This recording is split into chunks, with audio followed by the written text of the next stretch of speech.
Hello guys, it is Eats from Eats Gaming, and today I'm going to be showing you 8 simple tips that you could use to improve your Minecraft building or give you a revisit on nice things that you could do for Minecraft building.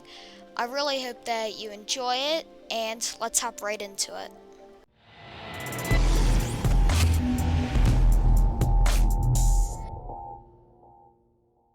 First of all, this is the house that I made for this tutorial, and I'm going to be demonstrating how this house will fall in the categories in all my tips here. So first of all, the center of my screen is my centerpiece. That is the first step here, or tip, I'm sorry.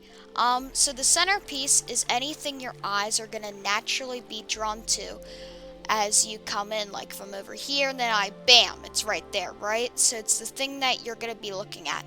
You might have multiple centerpieces, like for instance, my fountain and my geometric design here could all fall into the categories of a centerpiece because they're what your eyes will naturally drawn to. If you actually notice, a lot of things will lead to your centerpiece. If you actually notice, these green hedges lead toward the center of this. Your centerpiece, do note, does not always have to be center. You actually notice this centerpiece, this geometric design, is off-center from the house. That is perfectly fine. You just want to know how things are leading to it. Like if you see these lines on the logs here, those all lead to our center of my house here. And that's the centerpiece. It's important to know what your centerpiece is so you can make it look as good as possible. The second thing that I'm going to be showing you is depth. Depth is pretty important to have on your builds because it makes it look a lot better in general. You'll actually notice how this is not a flat design against my house. This is actually 3 or 4, more like 4 different layers of things. Also, another thing to keep about depth is I also have this archway here. Looks very nice and it goes straight into my house here.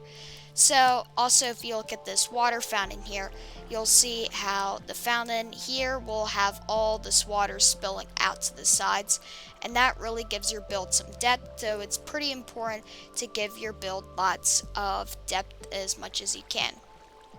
The next thing I'm going to be talking about is style. Style, basically, I'm just going to be saying is you want to know what type of builds you're making, what style it is. Like, for instance, I call this my Outlook house. So, for the style, I have like a rustic theme. I have my path leading up to this. It does kind of look like a mash between this and futuristic, but it's not meant to look that way. But this is really just meant to be like a nice thing that you might have seen, and it's a pretty cool house, like a hunting house or something like that, nice and fun. So it's important to know what type of style you are so you're not confused about what you're building. And just know what you're building in general. That's pretty important because if you don't know what you're building, then people ask, what's your building? You go, no clue. So, the next thing that I'm going to be hopping into is the purpose of your build. The purpose of your build is, I would say, in my opinion, it's pretty important. The purpose of your build, you want to know why you're making this. The purpose of this build is to record a YouTube video, for instance. But you might even say that the purpose of this build is to come over, and this is my base with my friends. To be honest, mostly the purposes of a lot of my builds are to hide a bunch of big, ugly redstone inventions that I make. And I'll put this here so they look nice and I could still use them. But maybe the purpose of your build is just your main base. Maybe the purpose of your build is a place that you like to go with your friends. You want to have a purpose so you know what your build is. You can't just build a build for fun, but it's always nice to actually come back and revisit your builds for some sort of reason.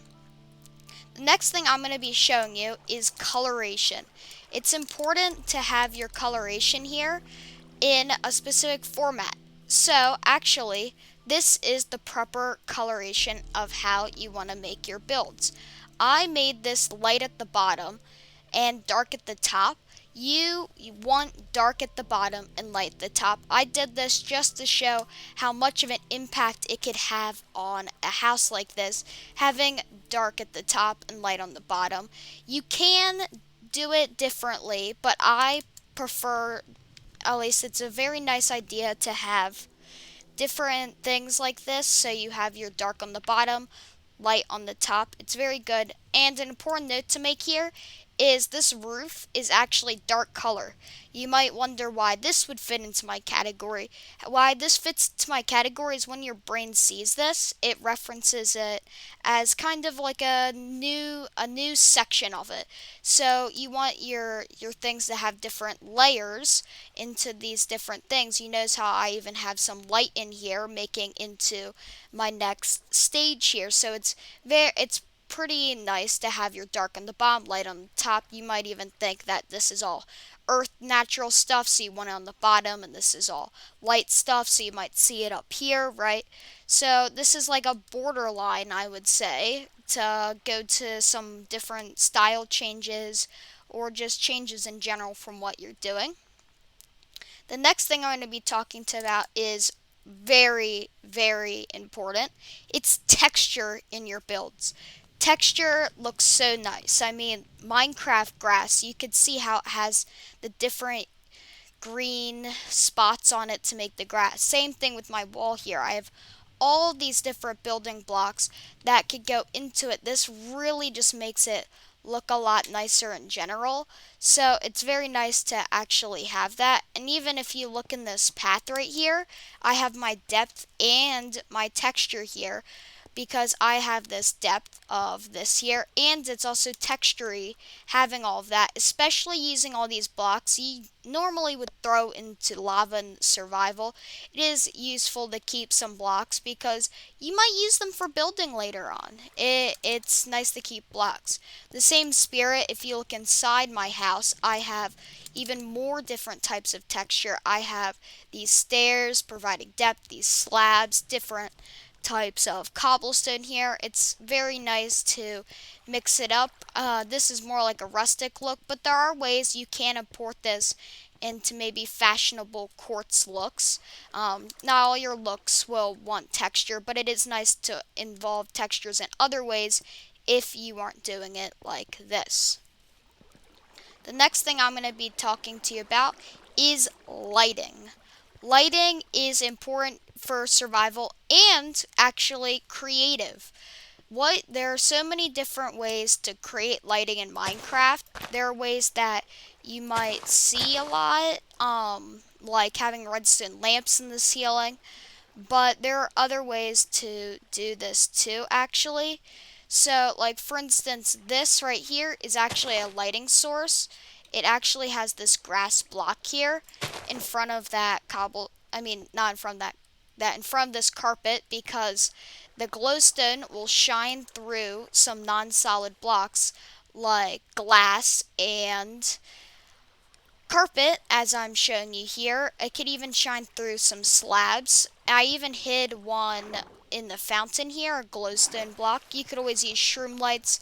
There's a lot of different ways to light it up, but it does look relatively nicer than just spam torches.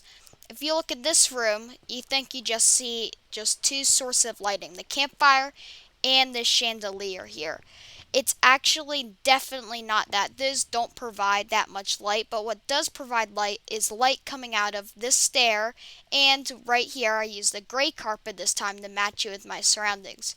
Another cool trick that you could use is trap doors. Light will shine through trap doors, and that actually, but you want your lighting to also be pretty, because in like creative, it could light up your builds at night, and sometimes it could look just magical. So it's very nice to have all these different things here. The next thing that I'm going to be showing you is landscaping. This could be one of the most time consuming and annoying parts of your build. If you don't want to worry about landscaping, use a plains biome. They spawn throughout your world. They're not that hard to find, and they're a great place to build like just basically anything. A lot of stuff could blend in with that, But for instance, if you're building in a forest, you're going to have to chop down a lot of trees to figure out where you're going to want to go. And there's a lot of removal you're going to have to be doing for all of that. But to be honest, it's not always a bad thing. Your landscape really could just, it this is in like the center of all of this, right? You want your build to, easily stand out or whatever you're making. This is just a house here. But you might even have something where you want to build a castle on a hill. You find a big hill, but it's not big enough for your castle. You're going to have to add to that landscape. It does sound very annoying, but it really does pay off. It looks nice. But if you're just using a plains biomes or you don't want to have to do much landscaping, where like here you might just have to dig out a small dirt wall as I had to do in the back. But you might want to add like a tree here or so, or add, some grasses or some flowers. I mean, you want lots of landscape to spark your build because it does look so nice when you're using it for your build. And that is all I have for you today. I really hope that you enjoyed my tips and you like, share, and subscribe. And there's actually a secret ninth tip, and that is you should subscribe because subscribing will make sure that you can see all these things further to come and that I will be able to continue my channel and show you guys all this cool stuff. I really hope you enjoyed, and I'll catch you in the next one. Bye.